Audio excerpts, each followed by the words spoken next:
So hi everyone, nice to be here. I'm Nicole. I work for the city of Zurich as a GIS project manager. And for the next 20 to 30 minutes, I'm going to show you how we use GIS and 3D models for urban planning and how we create historical models of Zurich. So just a short overview of what I'm going to talk about. So first I'm going to show you a brief overview of the administration of Zurich and where I work at.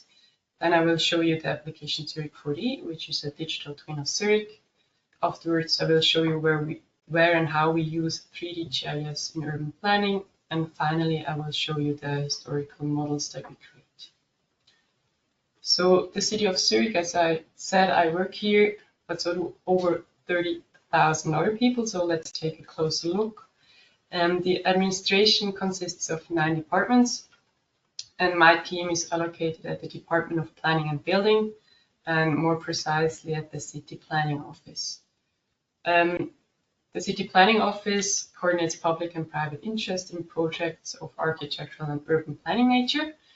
It is a very diverse office with multiple teams, for example, the Archaeology Department, preservation of buildings, development of the city, architecture, and our team, the specialized team for GIS. It's called the GIS Competence Center. We are a team of 10 employees and we have 2 interns and we have a very diverse background, but most of us have some training in geography and of course geoinformatics. And together we are responsible for over 100 projects. And the field of work mainly consists of manage complex GIS projects, also consulting projects using geodata. Also, we create analysis of geodata for the department, and we mediate between the customer and the technology. So the customers not always know about geodata, so we have to find a common language to facilitate the best solution. About myself, I studied biology and geography at the University of Zurich, and then I did an internship at the team that I work at, and then I stuck around in various capacities, and now I've been working here as a project manager for 2.5 years. And I mainly work with 3D data, mainly with digital twins, with present but also past with the historical digital twin. We also have some augmented reality stuff that I will show you very briefly. And then we have regular 2D map services that we use. But I think that's enough for the introduction, and let's get going with the project. So Zurich 4D is one of the projects that I've been part of since I've joined our team. And it is a digital twin of the city of Zurich. It shows the city and its development, and the 4th dimension is the time. So here we have an image of the application. The application itself is browser-based, so you can use it yourself if you want to, because it's open. It's accessible for the administration, but also to the public. So if you want to, you can use it in your free time. As I said, it's 4-dimensional. It's interactive. You have various functions that you can use, and there are various data layers in there. So if we take a closer look at the data layers, first of all, we have an elevation layer that you see here, and then you can choose from different base maps, so photos or just regular maps. And then you can add buildings. Here we have the present, but you can also go into the future to see where the buildings will be constructed. Then you can add the trees, which are actually correct at the correct location. Then you can add some additional 2D layer. For example, here we have the zoning plan, and then if needs be, we can also add some very specific detailed models of future constructions. Like here we have the tram and the road in Affoltern. And each of these layers you can individually turn on and turn off. So, but how do we actually create this digital twin? So first of all, we have to create the data, and different departments in the administration create this data, use different tools. For example, use ArcGIS Pro and City Engine to create the 3D models, or we use FME to edit the data. And then if we have all the data together in the format that we use, we upload it into ArcGIS Enterprise, which is our data storage, and then we assemble the data as need be. And then the actual app code accesses ArcGIS Enterprise and creates the actual app in the end. But I think it's easier just to show you how you can use it. I think now would be the time to add the first video, Matt. On it.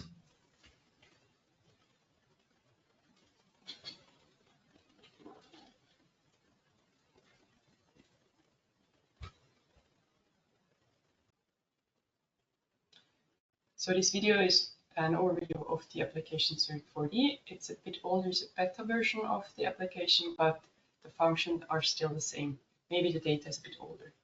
So you have the complete city of Zurich as a twin, as I said before.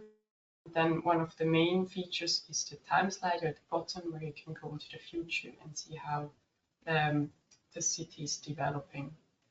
Then you can also, like I said before, you can add some layers. Here we have the zoning plan, high-rise areas, the structural density plan. But you have also other elements like the elevation lines that you can add.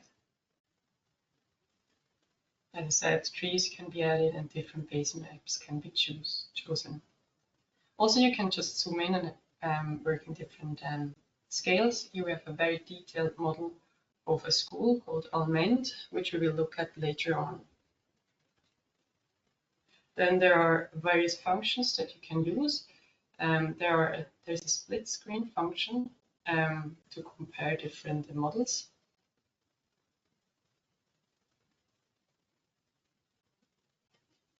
And you can create sections like this one.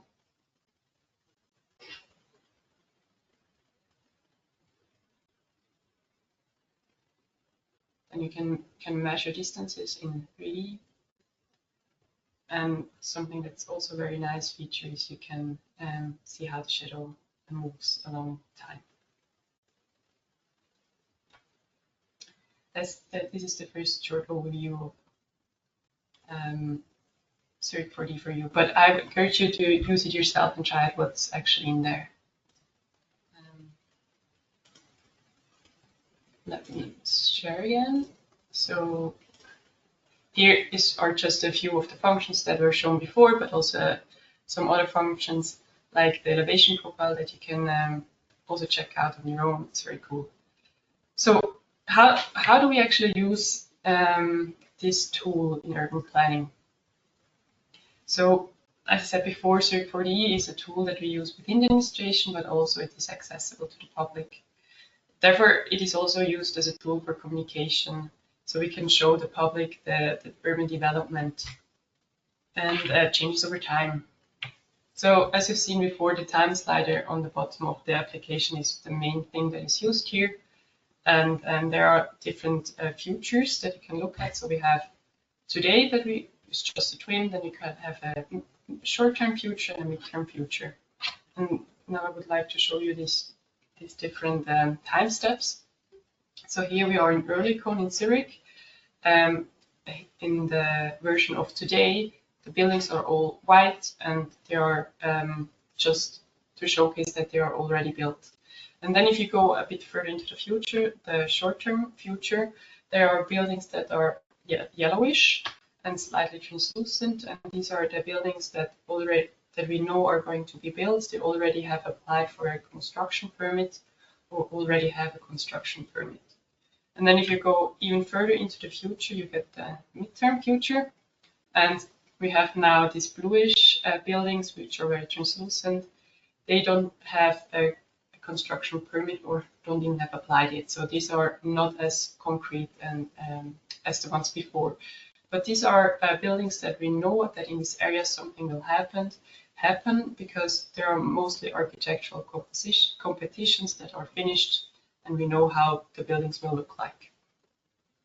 So for the public, they mostly go through from today into the future to see how the city is changing around them. But for us in the GIS team, we basically work the other way around. We go from distant future to today, from very not concrete buildings to very concrete buildings. So we have to actually flip the time slider to showcase the GIS workflow. So if you look at it like this, we not only have midterm future, short-term future and today, but we also have a precursor, which is the planning phase. And this planning phase already has happened before any building is shown in Zurich 4D, and this is where we do the most work. So this is actually the most interesting part, probably. So what are we doing in this planning phase? Right at the beginning, the planners in the administration have some initial questions, and they want to see what actually would be possible to build in a specific area within the legally specified restriction of the administration. So we have here just to showcase how we can do these variance studies and compare what is actually possible and how it would look like. And often we then calculate the shadows that are casted, because in Zurich it is not allowed for a new building to cast a shadow on like flats and neighboring buildings for more than 3 continuous hours. So we have to calculate that as well. So after these initial studies, there's oftentimes an architectural competition. And these competitions take place where the architectural offices can pitch the structures of new buildings within the limitations that were worked out beforehand in these variance studies. And we normally accompany these competitions and digitize all the models that the architectural offices pitch or give us, and then we add them into Zurich 4D to compare, and then we have also some AR that we use. So I would like to show you a very specific example, the school Alment that I mentioned before. In 2016, there was the architectural competition for the school, and I think it was around 10 architectural offices pitched how it could look like, and all these different models were digitized by us, and then you could look at them in Zurich 4D, and the jury now could see how the new building would look like with the surroundings. And then the jury selected a winner, which is the left one in this image. And afterwards, we also used AR to show not only the jury, but also the people living in this area, how it would look like if the building was there beforehand. So in 2020, we went out at this building location and used our HoloLens and to show how it would look like. So you can either do it indoors and have a small scale model of the building, or you can go outdoors and see it life-sized and how it would integrate into the existing buildings. And in this image, you just see on the left-hand side how it looks like to use these lenses. On the right-hand side, it's a different model, but you see how it would look like if you used it indoors. And then I have a short video here again to show you how it would look like if you were on vacation. And this is what we showed the public there. I think I sent you this video as well, Matt. Yep, playing.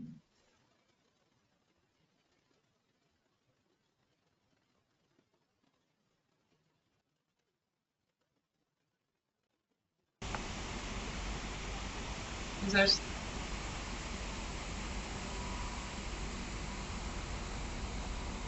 and also try out the shadows. So it's very nice. It's easier to imagine how it would look like, especially for people who don't come in contact with such building processes.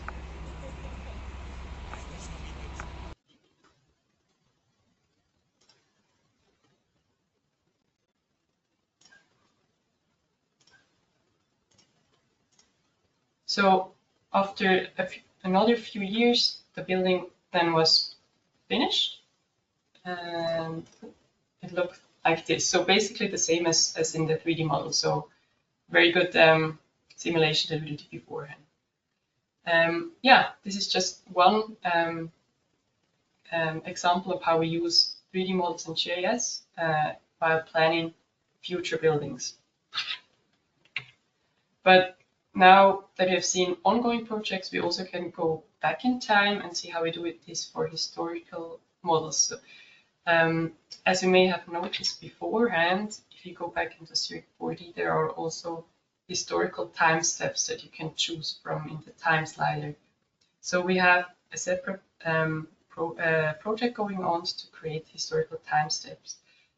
Because as a public administration, we have the task to make archaeological finds more accessible to the public. And as a means of public education, we have this project to create these 3D models, which is very easy showcase to show how it looked like before.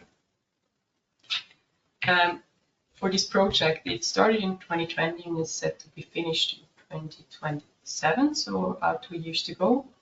And it's a cooperation between two teams in the Urban Planning Office, which are the archaeologists and our GIS team. And the goal is to create 6 models from 6 different time periods, starting in 3000 before the Common Era and ending around 1900-ish. And we already published 3 time steps, which are 3000 BCE, 1500, and 1800. And the next one is set to be published in 2 months' time.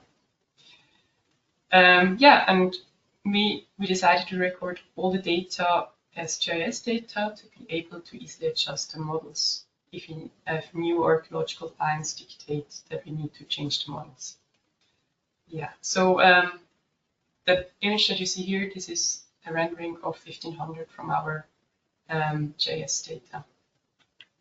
So, but how do we actually create the data to make these fancy renderings? So first of all, we have some input data, source material from the archaeologists. So if you're not that far back, around 1800, you still have historical maps that you can digitize. But if you go further down the line, you just have drawings, maybe text descriptions, or nothing, or some archaeological finds that you have to interfere, something to create GIS data. So with this input data, we create then the GIS actual data in ArcGIS Pro. So we have different data layers. We have elevation lines. We have the complete ground coverage consisting of areas, but also of lines. So we have streets and we have water bodies. But then also we have the big part, which are the footprints that we need to acquire. And then with this data, we create a new elevation model. We create a ground coverage, and then the city engine, we actually create the 3D data. So a nice showcase for 1800 would be the ground coverage. So here's a map that we used as the main input source for the ground coverage. We then recorded everything in ArcGIS Pro, then it looks something like this, and then we create the more or less photorealistic map using FME. And we do this for the whole city, and the ground coverage then spends around 10 hours calculating, and you get a ground coverage map with about 30 gigabytes of data. After we have now the ground coverage and we created then the elevation, then now the most important part is the buildings. How do we actually do this? How do we know how the buildings look like? And here we also need the archaeologists to give us some references on how to create not just the geometries of the buildings, but also information about texture. So they give us information based on things that we see today, buildings that are very old or that are closely related to the actual buildings that we want to create. For example, here we have the stone walls, and then from the stone walls to tell us also how big the stone should be, how large in comparison the windows are, etc.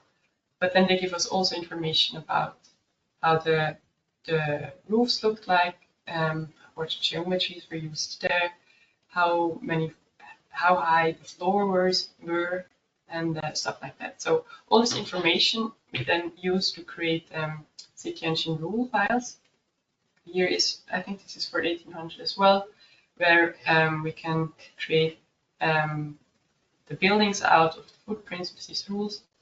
And we initially always create just the default buildings with this rule, and then we go in for specific changes. So in the inner part of the city, we actually know how many floors there were, how high the building was, or how the roof looked like, so we can adjust if need be. And also, if later on we have new information, we can just go and adjust it. And afterwards, we create this for the whole city, and we export everything. Then we publish the data everywhere, basically. So it's open data. You can download it if you want to. But to make it accessible to the public, we also incorporate it in the application Zurich 4D as well. And here I have another short video.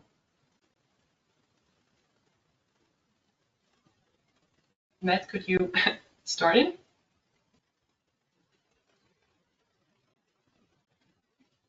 So if you go in, you can just change the time slider below. It will also change not just the buildings, it will also change the elevation and the base map to the according time step. Here we see 1800. And then if you go in, you can also select an object, and you will get information about the source that was used to reconstruct an object, and it will also tell you how reliable the source is. This was very important also to the archaeologists. If you go further back in time, the sources are not that reliable anymore, so we want to incorporate this into the data.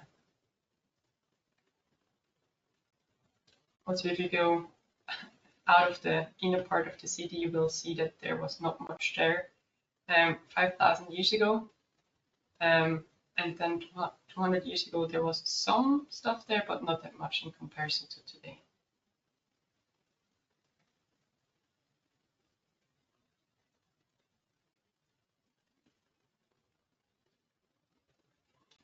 Okay. Oh yeah, here the comparison, this is very cool. Well, you see how much has changed over 200 years, how many more buildings there are.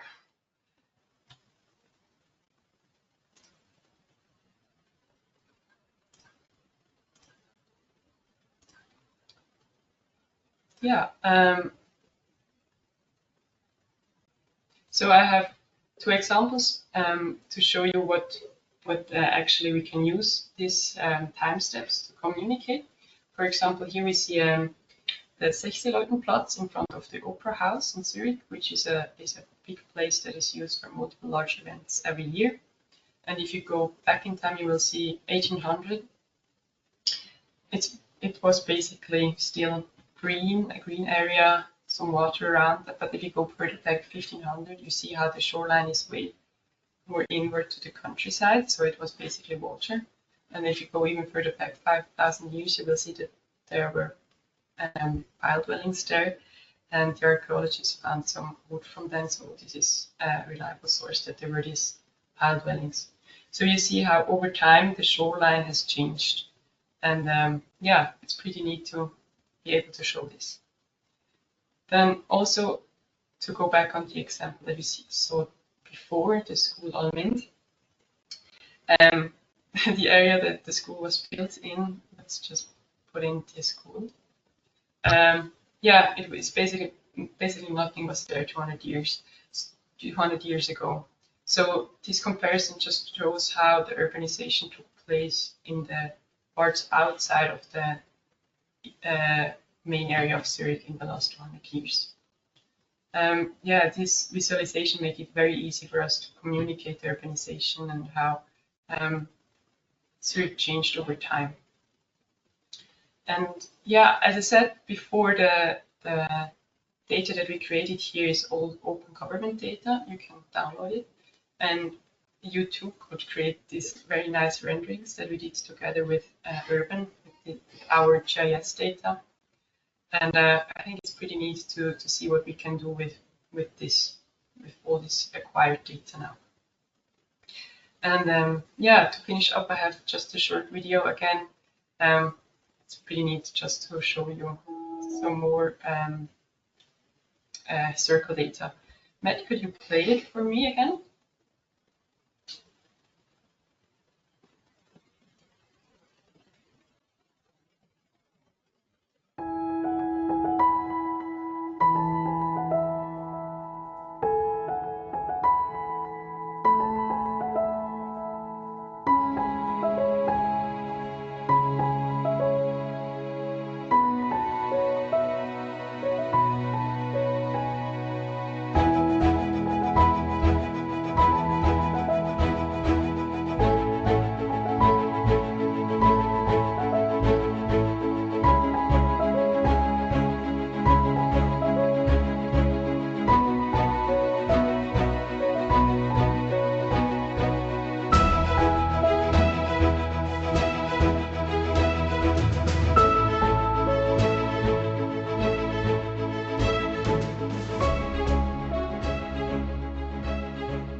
Yeah, and with that, I'm at the end of my presentation. If you have any questions, I hope I can answer them, and otherwise I will try to research the answers for you. I don't see a question yet. But let me formulate one, and then maybe something pops in. We'll see. So in these, I mean, you presented the whole spectrum of everything that is like from the past basically to the future. And you see, specifically in your position, you see all of those projects. You mentioned there are over 100 projects at the moment going on, or that you have been part of, or that your team has been part of. Which side would you say is more interesting to you, kind of the historic side, or the future, or the current planning? What's most fascinating to you, or which time? Let's start there. What's the fascination of that part that you like most?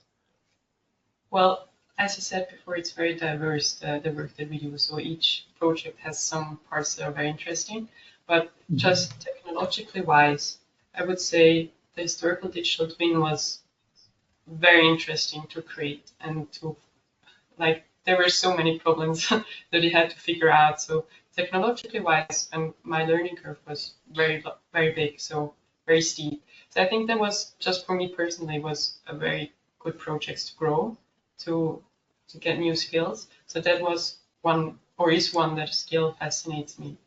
But I would say, like, the topic wise, I think it's very interesting to see where the city is going. So what is right now important for the public, and there is always interesting stuff happening.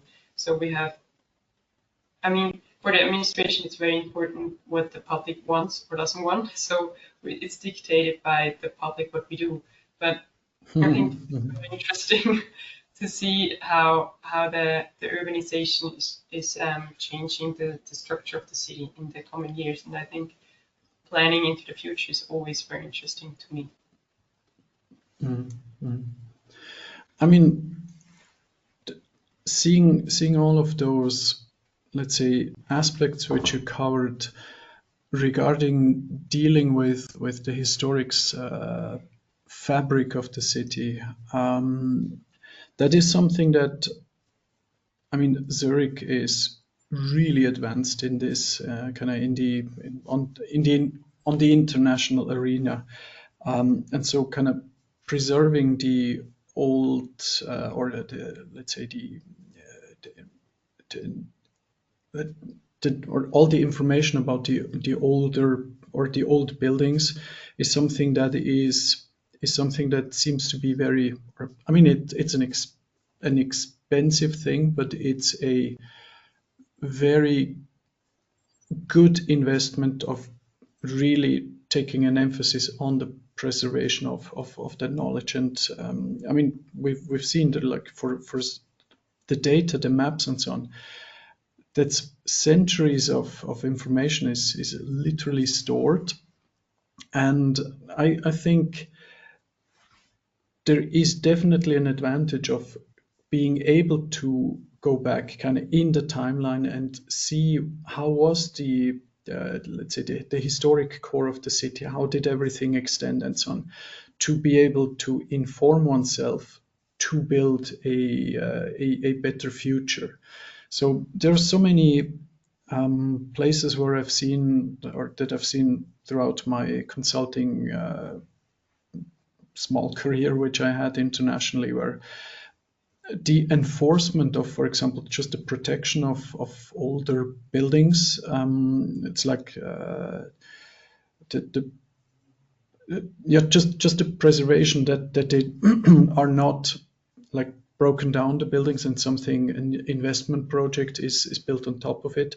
There are not enough resources from the government side to be able to enforce this. So this is something that is an enormous, let's say, positive aspect of all of these projects that you are involved in. Yes, I think it's a privilege that we are able to do this. But I think the core of this project for the historical digital twin was that we create a workflow which allows us to adapt the models in the end, right? So if we get new information or wanted to add something years down the line, we would be able to add to the GIS data, and therefore we can actually adapt our 3D models. So the idea was we're not going to do it like once and done, but we're going to do it in a way that it's adjustable and modifiable. And I think initially it took a lot of work, also money, but I think it was a very good investment, like you said. Yeah. No, definitely. I mean, it's extremely inspiring to see that, and but also I think on the international like stage, it also proves that kind of to be forced with dealing with the existing historic context is something that is adding a lot of, let's say cultural value, in the sense you can feel that the location is old, that there's a lot of history. You can feel that in the city fabric if you walk through those little like when you walk through those paths and so on. That's definitely also something that doesn't exist in a lot of, let's say, larger, for example, American cities, where you can just kind of extend, because there's so much space, you can just kind of like continue the urban sprawl forever, which makes also obviously the whole notion of 3D planning or urban planning in general as a discipline a lot easier, because you have much less constraints from multiple different aspects, and but especially politically.